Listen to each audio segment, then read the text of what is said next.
বাংলা সাহিত্যের অন্যতম বিবেচ্য অংশ রচনা। বাংলা সাহিত্যের একটি গুরুত্বপূর্ণ রচনা যেটা হচ্ছে নৌকায় ভ্রমণের একটি অভিজ্ঞতা।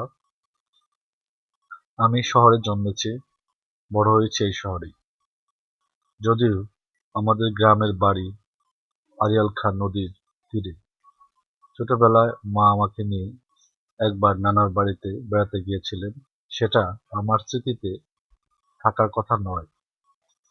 বাসে, ট্রেনে ভ্রমণের অনেক অভিজ্ঞতা রয়েছে আমার, কিন্তু নৌকায় ভ্রমণের কোনো অভিজ্ঞতা হয়নি। সেই সুযোগও একদিন এসে গেল। আমার ছোট মামার বিয়ে উপলক্ষে নৌকাযোগে গ্রামের এক বাড়িতে গেলাম। সপরিবারে যাচ্ছি বলে বড় মামা একটা বালাম নৌকা ঠিক করে রেখেছিলেন আগের দিন।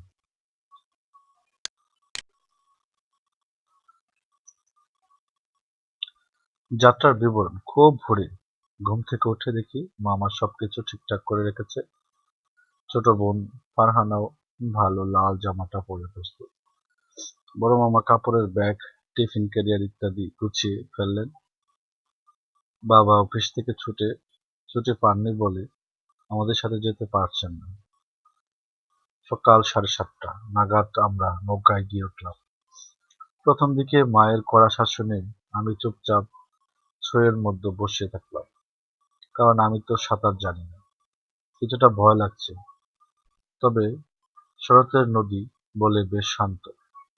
ছোট ছোট ঢেউয়ের নৌকা দুলছিল। শুয়ে শুয়ে ছইয়ের ফাঁক দিয়ে নদী, আকাশ দেখতে থাকলাম। শরতের আকাশ যে এত নীল হয় তা আজই আমি প্রথম অনুভব করলাম। সাদা সাদা তুলোর মতো হালকা মেঘ ভেসে যাচ্ছে। দূরে উড়ে যাচ্ছে গাংচিল, মাছরাঙা, বকের শাড়ি। মাঝে মাঝে ভট ভট শব্দ করে ঢেউ তুলে ছুটে যাচ্ছে পাশ দিয়ে লঞ্চ, স্পিড বোট। বড় মামা 2-in-1-এর সতীনাথ মুখোপাধ্যায়ের গান শুনছেন। মরমিয়া তুমি চলে গেলে, দরিয়া দরদিয়া আমার। বড়ই দরদি গাওয়া গানের সুর আমাকে ক্ষণিকের জন্য তন্ময় করে ফেলেছে। ফারহানা মায়ের চোখের ফাঁকি দিয়ে মাঝে মাঝে হাত ডুবিয়ে দিচ্ছে নদীর পানিতে। আমার ইচ্ছে হচ্ছে নদীর পানিতে হাত ডুবিয়ে খেলা করতে, কিন্তু মাকে বলতে মা প্রচন্ড এক ধমক দিলেন। আমাকে ধমক দিতে দেখে মা মহাকৌতুকে হেসে উঠলেন। আমি ভীষণ লজ্জা পেলাম। মা মনে মনে আমি এখনো ছোট্টই রয়ে গেছি। নৌকার মাঝি 4 জন, বেশ দক্ষ মাঝি বোঝা যায়। খালি গা, কোমরে গামছা বাঁধা, মাথায় একটা পুরু কাপড় চোপাচানো। নৌকাটাও বেশ দশাদশই। দুই পাশে চ্যাপ্টা গুলোই, মাঝখানে ছবির মতো ছই উঠানো। কাঠের পাটাতনের উপর হুগলা বিছানো, তার উপর একটা পাতলা কাঁথা বিছিয়ে দেওয়া হয়েছে। তাতে একাধিক বালিশ পাতা আছে। একপাশে একটা মাটির চুলা, সম্ভবত মাঝিরা এখানে রান্না করে খায়। নৌকা তখন মাঝ নদীতে, কুলকুল ঢেউ, ছলাৎ ছলাৎ শব্দ, গলা মিলিয়ে গান ধরেছে মাঝি। আমি গহীন গাঙ্গের নাইয়া, আমি গহীন গাঙ্গের নাইয়া, আমি এপার হতে ওপারে যাই বাইয়া রে ভাইয়া। আমার মনে হচ্ছিল আমি যেন ছায়াছবির কোনো দৃশ্য দেখতেছি। ততক্ষণে পালে হাওয়া লেগেছে। দূরে ছোট্ট ছোট্ট দোকানপাট, হাট বাজার, দালান ঘর, বাড়ি, গাছপালা দেখতে পেলাম। পেছনে আবছা ছায়ার মতো দিগন্ত।